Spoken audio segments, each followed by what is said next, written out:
اعوذ باللہ من الشیطان الرجیم، بسم اللہ الرحمن الرحیم۔ حضرت ابراہیم علیہ السلام اس وقت تک کھانا نہ کھاتے تھے جب تک ان کے ساتھ کھانے میں کوئی مہمان شامل نہ ہوتا۔ ایک مرتبہ ایسا ہوا کہ ایک ہفتے تک کوئی مہمان آپ علیہ السلام کے گھر نہ آیا۔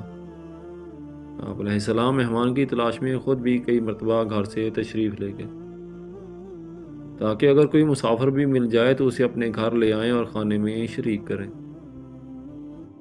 ایک ہفتے کے اس افاقے نے آپ علیہ السلام کو بھی بے حد کمزور کر دیا تھا۔ بالآخر آپ علیہ السلام کو ایک ہفتے کے بعد ایک بیمار اور کمزور بوڑھا شخص مل گیا جو بھوک سے بے حال تھا۔ آپ علیہ السلام نے اسے کھانے کی دعوت دی تو آپ علیہ السلام کے ساتھ بخوشی گھر چلا آیا۔ آپ علیہ السلام نے اسے نہایت عزت و احترام کے ساتھ دسترخوان پر بٹھایا اور اس کے آگے کھانا رکھا۔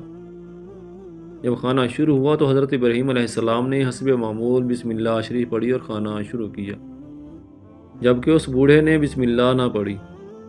آپ علیہ السلام نے حیرانگی سے اس بوڑھے سے دریافت کیا کہ تم نے کھانا شروع کرنے سے قبل بسم اللہ کیوں نہ پڑھی؟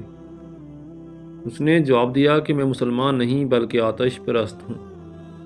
آپ علیہ السلام نے جب اس بوڑھے کا جواب سنا تو اسے دسترخوان سے اٹھا دیا اور دل میں افسوس کرنے لگے کہ میں نے ایک غیر مسلم کو اپنے دسترخوان پر بٹھایا اور اپنا مہمان بنایا۔ اللہ عز و جل نے حضرت ابراہیم علیہ السلام کی جانب وحی نازل کی اور فرمایا کہ اے خلیل، ہم جانتے ہیں کہ یہ ہماری بجائے آگ کو اپنا رب جانتا ہے اور اسی کے آگے سر جھکاتا ہے، لیکن ہم اس کے باوجود اسے 100 سال سے رزق پہنچا رہے ہیں۔ تو اس کی بات سن کر اسے ایک وقت کا کھانا بھی نہ کھلا سکا اور اسے اپنے دسترخوان سے اٹھا دیا۔